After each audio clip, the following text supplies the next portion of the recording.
진덕여왕의 뒤를 이어 진골 출신 최초의 임금이 된 김춘추는 김유신과 함께 본격적으로 백제와 고구려 정벌에 나서게 됩니다.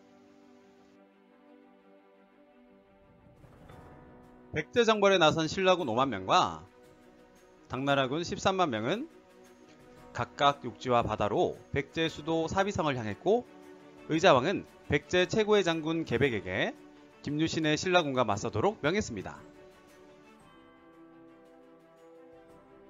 계백은 사비성으로 가는 길목인 현재 논산인 황산벌에서 신라군과 맞서 싸우는데요. 병사수가 신라군에 비해 10분의 1 정도밖에 되지 않는 결사대를 이끌고 처음 4번의 전투에서 4번 모두 승리를 하게 됩니다. 이에 신라군의 사기가 크게 떨어지게 되는데요. 김유신은 나이는 어리지만 용맹한 화랑을 이용해서 병사들의 사기를 올리고자 했습니다. 15세인 화랑관창은 홀로 백제군에 돌진하여 여러 차례 공격 끝에 결국 백제군에게 붙잡히게 되는데요. 결국 화랑관창은 목숨을 잃고 맙니다.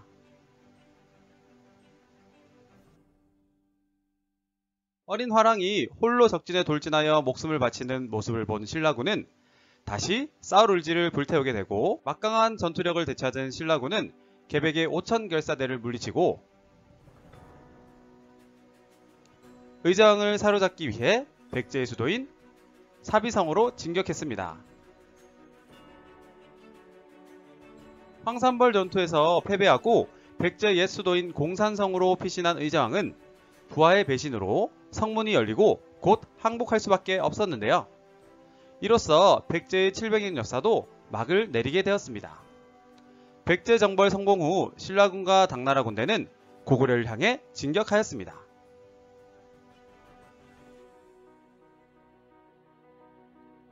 그런데 이때 태종무열왕 김춘추가 고구려 정복을 마치지 못한 채 세상을 뜨게 되고,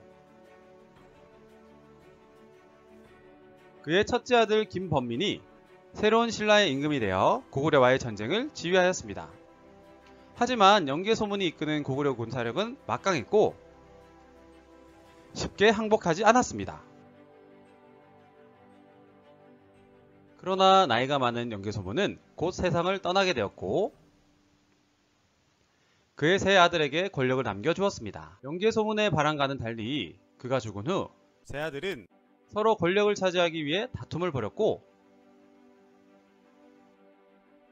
권력 싸움에 밀려난 남생이 당나라에 항복하여 고구려 정복에 손수 나서면서 고구려는 내분이 일어나 스스로 평양성의 문을 열어주어 항복하였습니다.